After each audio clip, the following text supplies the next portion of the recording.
Hello students, अस्सलाम वालेकुम। उम्मीद है आप सब खैरियत से होंगे। हमने सेकेंड ईयर मैथमेटिक्स के लास्ट लेक्चर में चैप्टर नंबर 1 जिसका नाम था फंक्शंस एंड लिमिट्स, वो हमने कंप्लीट कर लिया था और उसके साथ ही हमारा सारा कोर्स कंप्लीट सिलेबस हमारा हो गया था सेकेंड ईयर मैथमेटिक्स का। और मैंने आप सारे स्टूडेंट से प्रॉमिस किया था कि जैसे ही मेरा सिलेबस कंप्लीट होता है मैं आपको MCQs स्टार्ट करूंगा। तो आज हम करने के लिए जा रहे हैं मॉडल पेपर जो कि रिवाइज्ड होकर आया था उसके MCQs। आप सारे स्टूडेंट्स को पता है कि इस दफ़ा टोटल सेक्शन ए में 25 MCQs आएंगे, यानी कि MCQs का मार्जिन अब बहुत ज़्यादा है। लेकिन स्टूडेंट्स, MCQs सिर्फ वही बच्चा कर सकता है जिसने बहुत थॉरोली एक्सरसाइजेस की हों, जिनके कॉन्सेप्ट्स बहुत स्ट्रॉन्ग हो। ये MCQs उर्दू इस्लामियात वाले नहीं हैं जो जनरल नॉलेज के ऊपर बेस करते हैं कि आपने रट्टा लगा लिया आपका काम हो गया। जब तक आपके कॉन्सेप्ट्स क्लियर नहीं होंगे आप MCQs में फिर क्या बोलते हैं उसको, तुक्के लगाते रहेंगे। तो इसलिए कॉन्सेप्ट्स के साथ काम करें। जो बच्चे मेरे लेक्चर्स कंटिन्यूसली देखते हुए आ रहे हैं उनके लिए इन MCQs का कोई प्रॉब्लम नहीं होगा। वो 10 मिनट के अंदर ये 25 के 25 MCQs कर सकते हैं। चलिए स्टार्ट करते हैं। एग्ज़ाम में क्या होगा? Question number 1, select the correct answer from the given options.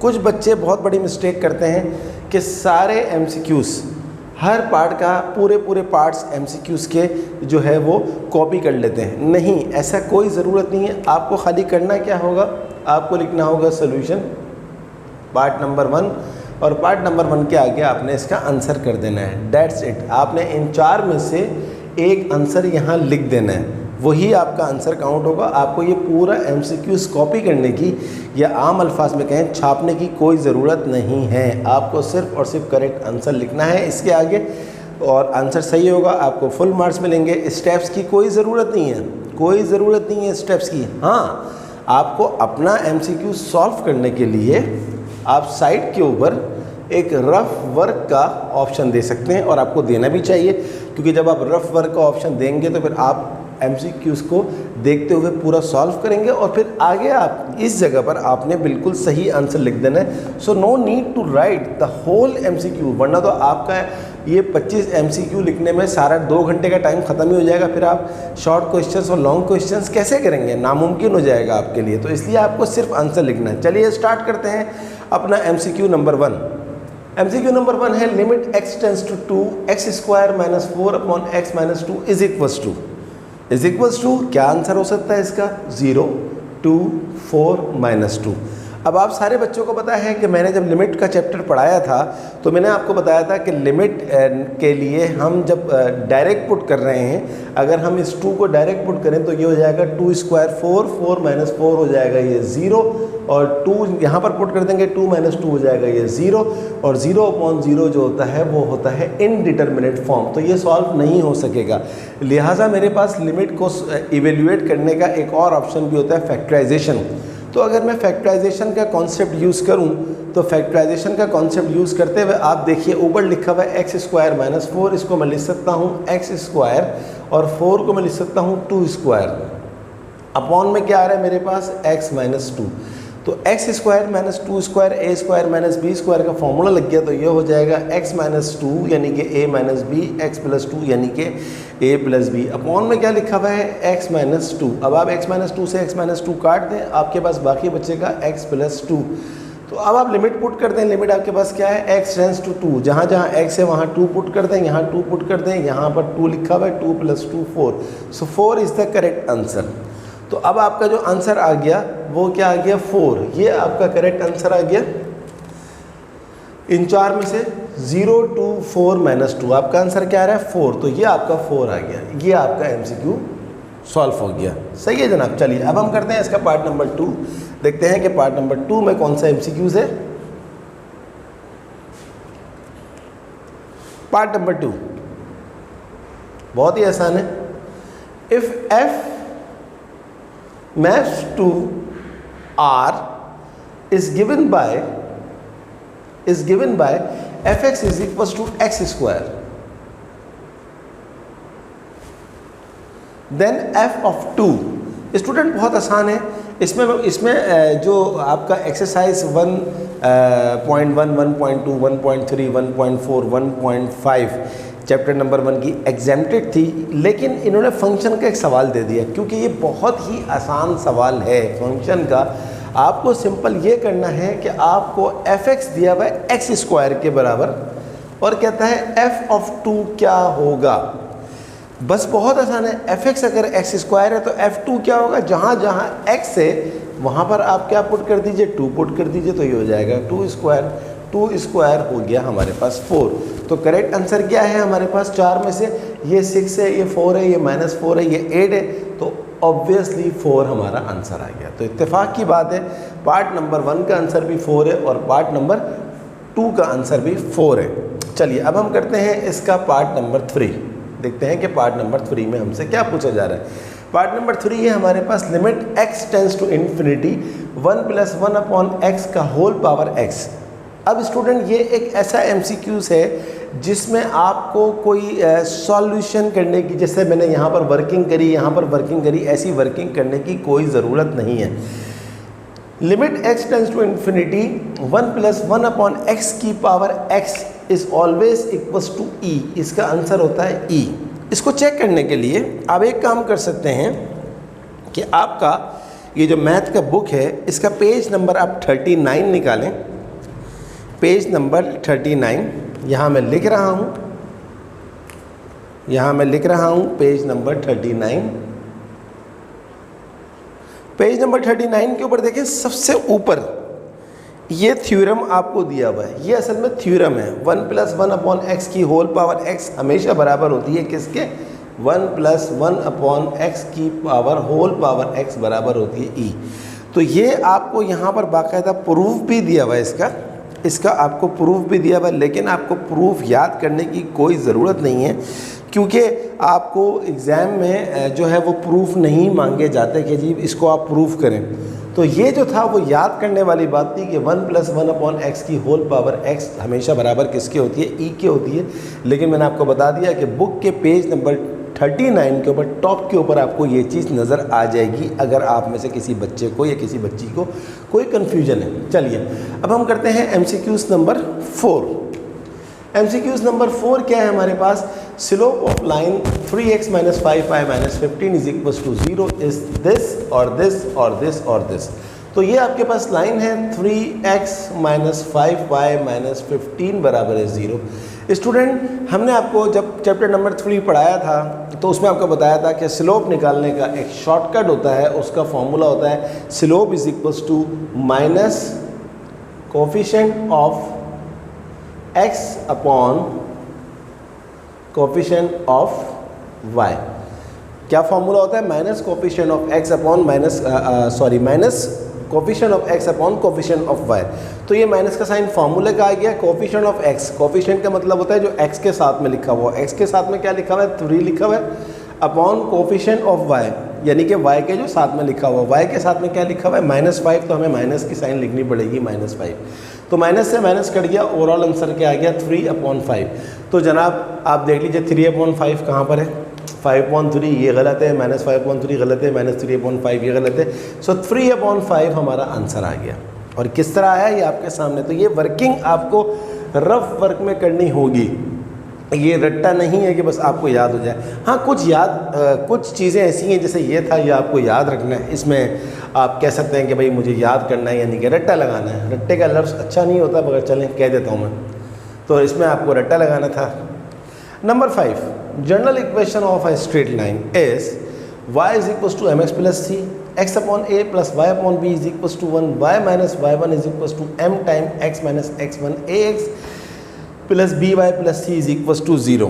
Student ये चारों ही जो है वो इक्वेशन ऑफ स्ट्रेट लाइन है, लेकिन general equation of straight line जो लिखी जाती है वो इस तरह लिखी जाती है। इसका जो आंसर है वो ये है ax plus by plus c बराबर है 0। ये आपको कहाँ मिलेगा ये मैं आपको बता देता हूँ। देखिए ये आपका है बुक का चैप्टर नंबर आप 3 खोलेंगे। चैप्टर नंबर 3 में स्टार्टिंग में ही देखिए आपको नज़र आएगा यहाँ पर, बिल्कुल जब आप चैप्टर नंबर 3 स्टार्ट करते हैं तो एक्सक्यूज़ मी ये लिखा हुआ है the general equation of equation the general linear equation. तो general equation of straight line जो होती है वो ये लिखी हुई है आपके सामने, ax + by + c = 0, और यही आपका आंसर है। तो ये भी इक्वेशन ऑफ स्ट्रेट लाइन है, ये भी इक्वेशन ऑफ स्ट्रेट लाइन है, ये भी इक्वेशन ऑफ स्ट्रेट लाइन है, बट उसने बोला था जनरल इक्वेशन। तो जनरल इक्वेशन क्या होती है, ax + by + c = 0। तो ये आपको याद रखना था बहुत अच्छी तरह से। चलिए अब हम देखते हैं MCQs number 6। The point x1 y1 lies below the line. कह रहा है x1 y1 जो है वो लाइन के नीचे होगा। कौन सी लाइन के नीचे, ax + by + c = 0, जबकि b जो है वो क्या हो, पॉजिटिव हो। If ax1 + by1 + c = 0, ax1 + by1 + c < 0। इसको मैं सही से कर दूं, less than 0, ax1 + by1 + c greater than 0, ax1 + by1 + c greater than and equal to 0। Student ये भी एक थ्योरम है, और ये थ्योरम बुक के किस पेज के ऊपर है ये मैं आपको लिख के दे देता हूँ। पेज नंबर आप निकालेंगे अपनी बुक का 123, मैं बात कर रहा हूँ MCQs नंबर 6 की, पेज नंबर 123। देखिए मैं भी पेज नंबर 123 आपके सामने खोल रहा हूँ, और ये बाकायदा आपको नज़र आएगा। ये टॉपिक है आपके सामने, position of a point with respect to a given straight line. ये पेज नंबर 122 है, यहाँ से थ्योरम स्टार्ट हो रहा है, और ये आपके सामने लिखा हुआ है कि if x1 y1 is a point above the line हो तो ax1 + by1 + c greater than 0 होता है, और अगर x1 y1 is below the line हो तो ax1 + by1 + c < 0 होता है। तो क्योंकि यहाँ पर बिलो द लाइन लिखा हुआ है तो इसलिए हम <0 वाला उसके ऊपर जो है वो मार्क करेंगे, और <0 वाला जो है वो मुझे नज़र आ रहा है, ये है नंबर 2 के ऊपर। तो ये है हमारा करेक्ट आंसर, <0 वाला। सही है जनाब। तो ये पेज नंबर 123 आप देख लीजिएगा तो आपको फिर फ़ायदा होगा। चलिए अब हम करते हैं MCQs नंबर 7। MCQs नंबर 7 हमारे पास क्या है, altitude of a triangle are equal parallel coincident concurrent. कहता है कि आप बताएं जो ट्रायंगल के एल्टीट्यूड होते हैं वो क्या होते हैं, इक्वल होते हैं या पैरेलल होते हैं या कोइंसिडेंट होते हैं या कंकरेंट होते हैं। जवाब है कंकरेंट होते हैं। अब ये भी आपको याद रखना था, और ये आपको कहाँ पर मिलेगा, पेज नंबर 113 पे। देखिए पेज नंबर 113, ये मैं खोल रहा हूँ, ये आपके पास आ गया। ये पेज नंबर 113 है, यहाँ मैं लिख रहा हूँ इसका ये जो आंसर आया कंकरेंट मैंने लिखा है। MCQs नंबर 7 की बात हो रही है, पेज है इसका 113, और 113 पे एग्जाम्पल 3 है, और यहाँ पर पूरी ये एग्जाम्पल है और लिखा हुआ है prove that the altitudes of any triangle are concurrent. साबित करो कि ट्रायंगल के जो एल्टीट्यूड्स होते हैं वो क्या होते हैं, कंकरेंट होते हैं। तो ये पूरी की पूरी आपको जो है वो साबित किया गया है। आप चाहें तो ये जो आंसर मैंने लिखा है कंकरेंट, ये कैसे आया, इसके लिए आप पेज नंबर 113 एग्जाम्पल नंबर 3 देख लीजिए तो आपको बात समझ में आ जाएगी। बट आपको याद रखने के लिए याद रखना है कि ट्रायंगल के जो एल्टीट्यूड होते हैं वो हमेशा क्या होते हैं, कंकरेंट होते हैं। तो जनाब ये आपका MCQs नंबर 7 ख़त्म हो गया। अब हम बात करते हैं MCQs नंबर 8 की। MCQs नंबर 8 क्या है, intercept of the line 3x - 2y - 6 3x - 2y - 6 = 0। Intercept का मतलब होता है x इंटरसेप्ट और y इंटरसेप्ट। सबसे पहले हम निकालेंगे x इंटरसेप्ट। अब देखें इसमें कैलकुलेशन रिक्वायर्ड है। x इंटरसेप्ट निकालने के लिए हम क्या करते हैं, y को 0 पुट कर देते हैं। तो ये जब y को 0 पुट किया तो ये पूरी चीज़ 0 हो गई। सो 3x - 6 वहाँ गया +6, 3 × 2 = 6, तो ये आपके पास आ गया 2। लेकिन क्योंकि लिखा हुआ है इंटरसेप्ट्स तो इसका मतलब है x इंटरसेप्ट और y इंटरसेप्ट दोनों। अब हम निकालेंगे y इंटरसेप्ट। y इंटरसेप्ट किस तरह निकलता है, x को 0 पुट कर देंगे तो यहाँ आ जाएगा 0 - 2y - 6 = 0। तो -2y = +6 हो जाएगा, और y ये हो जाएगा -3। तो x इंटरसेप्ट आ गया 2, y इंटरसेप्ट आ गया -3। तो आंसर होगा 2 - 3। 2 - 3 हमें कहाँ नज़र आ रहा है, ये नंबर 2 के ऊपर नज़र आ रहा है। तो ये हमारा आंसर हो गया है। तो ये कैलकुलेशन करनी ज़रूरी थी इसके लिए, लेकिन ये कैलकुलेशन रिक्वायर्ड नहीं है, ये सारा आपका रफ वर्क है, उसको सिर्फ ये चाहिए, चेक करने वाले को, चेकर को बस ये चाहिए। काइंडली तुक्के नहीं लगाइएगा, तुक्के लगाएंगे तो ज़ीरो मिलेंगे। अगला जो हमारे पास MCQs है वो है नंबर 9। क्या लिखा हुआ है? Inclination of line y is equal to x is this. Inclination का मतलब होता है एंगल। जिन बच्चों को इंक्लिनेशन को समझना है वो मेरी प्ले लिस्ट में जाके एक्सरसाइज 2.4 देख लें, उनको इंक्लिनेशन का कॉन्सेप्ट कंप्लीटली समझ में आ जाएगा। एंगल, इंक्लिनेशन को हम कहते हैं अल्फ़ा। तो ये देखिए y is equal to x, अगर मैं y is equal to x का ग्राफ बनाऊं, अगर मैं y is equal to x का ग्राफ बनाऊं तो ऐसा बनता है, ऐसा बनता है। और ये चीज़ जो होती है वो आपकी होती है इंक्लिनेशन। तो आप देख लें, तो ये टोटल, ये x एक्सिस है, ये y एक्सिस है। आप जानते हैं कि ये टोटल एंगल कितना होता है? 90 होता है। और ये बिल्कुल बीच में से गुजर रही है लाइन, तो 90 का आधा क्या होता है? 45। तो इसका जो इंक्लिनेशन है वो आ गया 45, और ये हमारा आंसर आ गया। सही है जनाब। तो बहुत आसान था ये, सिर्फ और सिर्फ कॉन्सेप्ट क्लियर होने की बात थी, इसीलिए तो जल्दी जल्दी हो रहा है। अगला क्या है? A function f(x) is maximum at x is equal to a if f dash a is equal to 0 and f double dash a less than 0, f double dash a greater than 0, f double dash a is equal to 0, f double dash a does not equal to 0। Obviously इसका answer जो है वो है पहला part, इसका f double dash a less than 0। मैंने जिस वक्त चैप्टर नंबर 5 एक्सरसाइज 5.3 पढ़ाया था, चाहे तो मेरी प्ले लिस्ट में जाके देख लें, मैंने कहा था कि फंक्शन मैक्सिमम कब होता है? जब डबल डेरिवेटिव लेस देन 0 होता है। और डबल डैश का मतलब क्या होता है? डबल डेरिवेटिव ही होता है। तो मैक्सिमम के लिए लेस देन होता है, याद रखिएगा, और मिनिमम के लिए ग्रेटर देन होता है, क्योंकि मैक्सिमम लिखा हुआ है तो ऑब्वियसली लेस देन होगा। चलिए आगे चलते हैं, अगला पार्ट करते हैं इसका। पार्ट नंबर करते हैं हम इसका अब 11। डेरिवेटिव ऑफ 2 की पावर 2x। स्टूडेंट, अब ये एक ऐसा सवाल है जिसमें आपको कैलकुलेशन करनी पड़ेगी, वरना आप डायरेक्ट आंसर नहीं बता सकते। देखिए y इज इक्वल टू 2 की पावर 2x, वो कहता है इसका डेरिवेटिव क्या होगा। तो मैंने जब एक्सरसाइज 4.2 पढ़ाई थी तो 4.2 में मैंने बहुत अच्छी तरह समझाया था कि अगर कांस्टेंट के ऊपर वेरिएबल आ जाए तो आपको दोनों तरफ लगाना होगा ln। तो ln y is equal to ln 2 की पावर 2x। तो ln y is equal to 2x नीचे आ गया, ये ln 2 आ गया, क्योंकि लॉगैरिथम की ये प्रॉपर्टी होती है कि पावर हमेशा लॉग से पहले लिखते हैं। अब आप डेरिवेटिव निकालें, ln y का डेरिवेटिव क्या होगा? ln के आगे जो भी चीज़ लिखी हुई होती है वो आ जाती है 1/y into derivative of its function.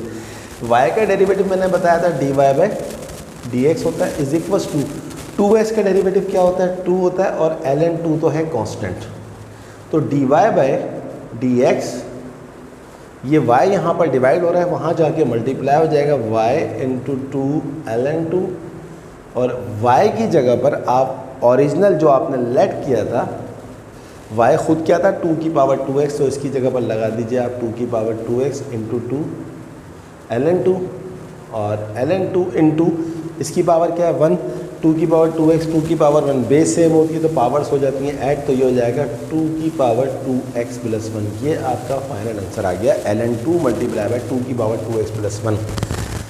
क्या दिया हुआ है? 2x, 2 की पावर 2x माइनस 1 गलत है, 2 की power 2x multiply by ln 2 गलत है, 4 की पावर x ln 4 गलत है, ln 2 इंटू 2 की पावर 2x प्लस 1, यही हमारा आंसर आ रहा है। तो ये है हमारा correct answer. Hope you completely understand this part. बहुत अच्छा सवाल था ये।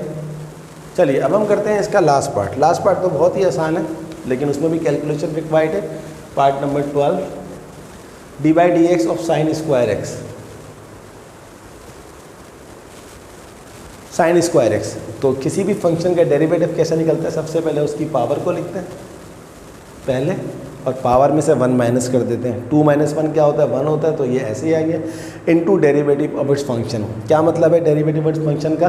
कि पावर के नीचे जो चीज़ लिखी है उसका डेरिवेटिव निकालो। साइन एक्स का डेरिवेटिव क्या होता है? Cos x. तो आंसर क्या आ गया? 2 साइन एक्स कॉस एक्स। लेकिन आपने फर्स्ट ईयर मैथ की ट्रिग्नोमेट्री में पढ़ा था कि 2 साइन एक्स कॉस एक्स क्या होता है? साइन 2x, तो sin 2x आपका आंसर आ गया।